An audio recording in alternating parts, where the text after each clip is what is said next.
All right, it's welcome back. This is Scorecard. My name is Gabi Ofer, and you're still watching Citi TV. We are with you from now to all the way at 10:30 p.m. Let me introduce my guest, and on my left is Kwame Safo Oheneba Esquire, and also on my right is Dennis Nyaku. Welcome, guys. All right, thank you, Gabi. How's the weekend been, though? Like they said, Yesu asor.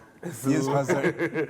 Yeah, Jesus has risen. Yeah. Okay. Hectic and food bazaar. Yeah. Oh, you made your way to the place. I didn't show up. I was there in spirit. Okay, so is the back to your village food festival. Yeah. Dennis? It's been relaxing for me. A longer weekend, you know, and then feasting on football as well. Very interesting games here and there. So no better way to relax than watch a lot of football. So yeah, it's been good. Okay. Yeah. Well, I'll come to them a bit later, but talk about something really good for Dreams FC. They went all the way to Bamako to take on Stade Malien at the Stade Mas 26 earlier today at 5 p.m. And Dreams FC managed to beat the Malian side by 2-1. Remember that Stade Malien actually won the CAF Confederation Cup back in 2009. So they're actually facing a very formidable squad. Let's check out the highlights. When we come back, I'll just take quick thoughts from the guys. Obi Koulibaly again. He lays it off, and it's the bottom corner, and there is our opener.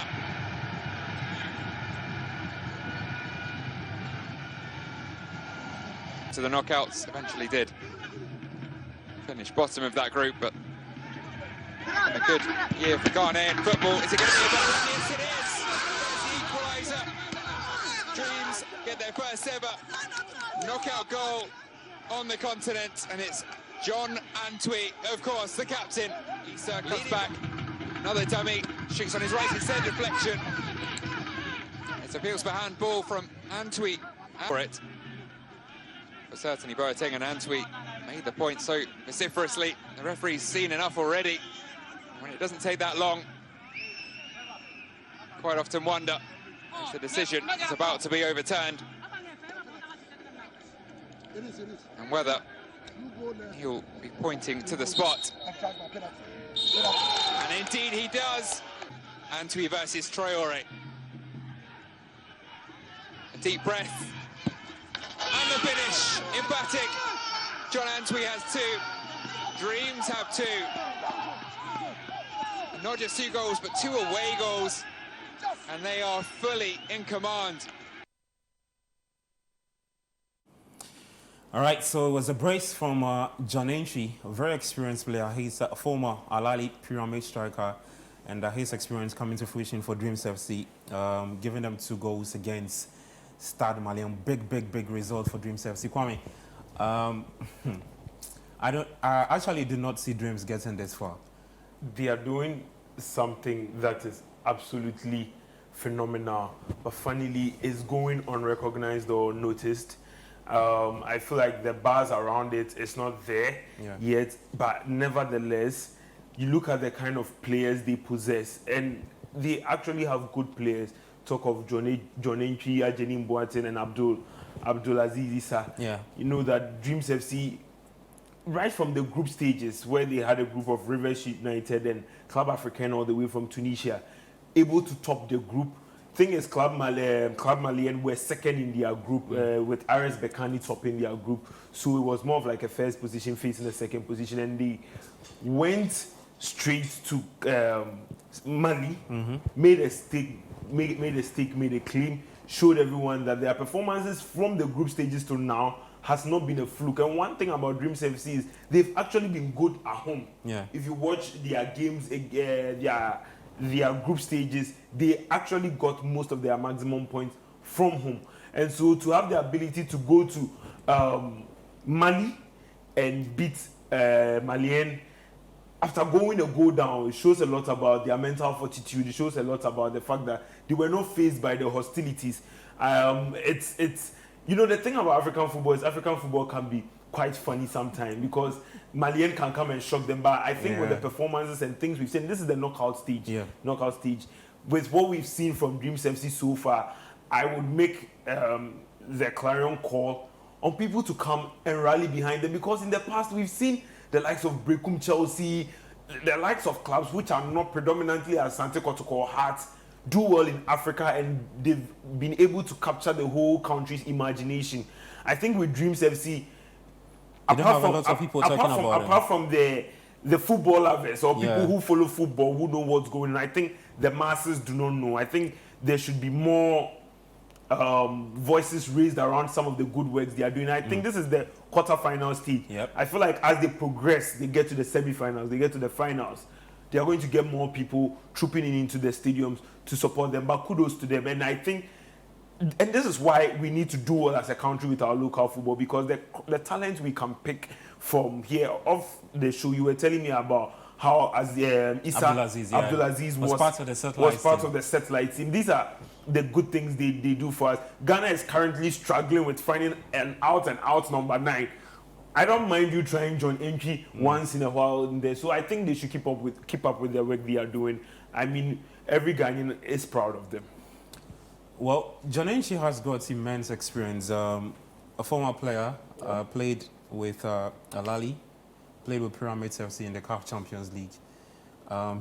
He was brought in to come and help Dreams FC, especially with what they wanted to do, or what they want to do in the CAF Confederation Cup. You look at that, you look at Abdulaziz Issa, you look at Ejenim Boateng, you look at the coach himself, that's Karim Zito. Let's not forget that he's guided a U20 side to win the AFCON in Mauritania. They failed to go to the World Cup because of COVID. And now he's guiding this young side to, I think they're even in pole position to qualify for the semi-finals, Dennis. Listen, I've been shocked about how far they've gone. I watched this Dream side in the group stages.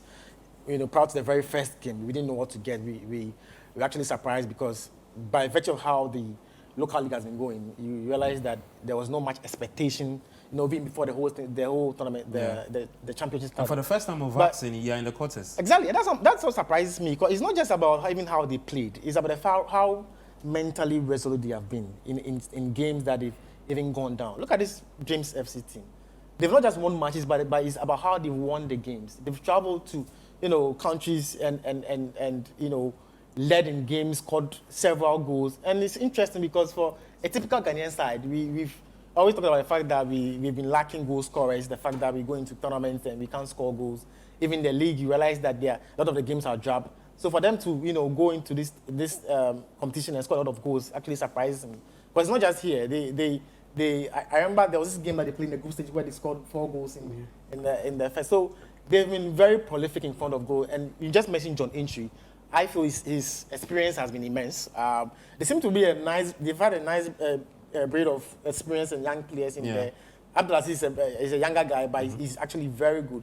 So I'll give credit to Karim. I think he's done a great job on his side because, you know, for them to go to Mali and come back from a goal down and lead the game and win the game by 2-1 is something that I give them credit for, because, you know, these are not things that because you get into such situations, some other teams get into such situations and they'll get blown away. But for them to, for the first time, they go into such a game in the quarter-final stage, you know, concede the first goal and manage to come back in the second half, and even the way and manner they did it was impressive. So I think it's great for Ghana. I think that it's good for Dreams FC as a team. I think with time, as we progress in the competition, I expect that more people will get to know about them and the buzz will be better. And you never know how far they can go. Yeah. For me, even if it so happens that they get out from the next stage, I think they've exceeded expectation. And for what they've done so far, I think it's been great. Maybe they can pull up the same numbers we saw at the Cape Coast Sports Stadium and also the Accra. The Princesses and the Settlers. It's always about the buzz you have around this. And I think the role of the media can never be understated when it comes to this. It's always about the buzz. Once the buzz starts trooping in, you don't necessarily have to be a Dreams FC supporter. You just have to be a Ghanaian. I don't remember the last time a Ghanaian team got this far, either in the CAF Champions League or the CAF Confederation Cup. I don't remember. I think this is the first time in a long while a Ghanaian team is getting this far. I think by virtue of that alone, people are going to show up. It's always about the publicity. It's always about the buzz. If it was Hearts and Kotoko, at least you could get that divided thing where people... But when it comes to teams like Brecum Chelsea, Mediema, Dreams FC, I mean, I feel like people would come around so far as there's the buzz about it. All right, so Dreams FC doing big things in the CAF Confederation Cup. Let me know what you think about what I still believe lads are doing. We display the WhatsApp text line so that you can also send in your thoughts on the